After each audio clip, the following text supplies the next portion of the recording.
বিয়ানীবাজার থানা পুলিশ পাথর বোঝাই ট্রাক থেকে প্রায় 2.5 কোটি টাকার ভারতীয় প্রসাধনী সামগ্রী আটক করেছে। শনিবার সকালে গোপন সংবাদের ভিত্তিতে বিয়ানীবাজার থানা পুলিশ ও চারখাই পুলিশ ফাঁড়ির সদস্যরা ট্রাকটি আটক করেন। এ সময় পুলিশ পাচার কাজে জড়িত থাকার অভিযোগে 3 ব্যক্তিকে গ্রেপ্তার করেছে।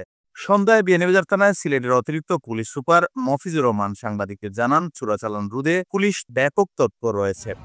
বিয়ানীবাজার থানাধীন ২ নং চারখাই অন্তর্গত কসকটখা গ্রামের লালপুর সেতুর উপর অবস্থান করছিলেন। তো একটা পর্যায়ে সকাল 8:30 ঘটিকার দিকে একটা ট্রাক ওনারা ধরতে পারেন। ট্রাকটি সন্দেহভাজন হয়, ট্রাকটি সাথে করে নিয়ে চারখাই পুলিশ ক্যাম্পে নিয়ে আসা হয়।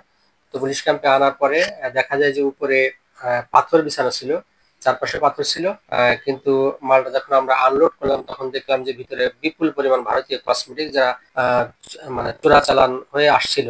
এটা যাবে ঢাকায় আর আসছিল হচ্ছে কানাইঘাটের গৈরীপুর সীমান্ত থেকে সিলেট যাবে, তারপর সিলেট থেকে ঢাকা যাবে। ধরার পরে দেখা গেল যে ওখানে ভারতীয় প্রসাধনী সামগ্রীর ভিতরে স্কিন শাইন ক্রিম 74 বক্স, প্রতি বক্সে 540 পিস, মোট 39,960 পিস, যার আনুমানিক মূল্য 1,59,84,000 টাকা। এছাড়া ultra bright skin cream 28 box, প্রতি বক্সে 600 পিস, মোট 16,800 পিস, যার আনুমানিক মূল্য 84 লক্ষ টাকা। সর্বমোট 2,43,84,000 টাকা মূল্যের এই কসমেটিক্স গুলো উদ্ধার করা হয়। উক্ত ঘটনায় চোরাচালানের সঙ্গে জড়িত 3 জনকে আমরা গ্রেপ্তার করতে সক্ষম হই। গ্রেপ্তারকৃতরা হচ্ছেন ট্রাক চালক জসিমউদ্দিন, ট্রাকের মালিক জায়েদ আহমদ ও তাদের সহযোগী মেহেদী হাসান।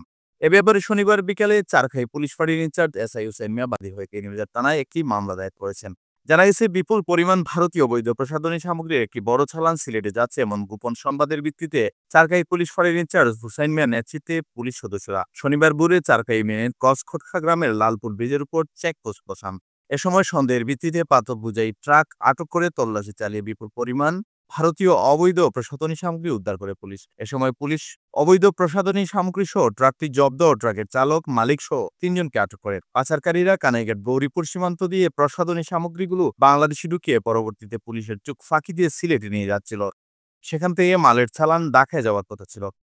জব্দ অবৈধ ভারতীয় প্রসাধনী সামগ্রিক আনুমানিক বাজার মূল্য 2,43,00,000 টাকা বলে জানায় পুলিশ।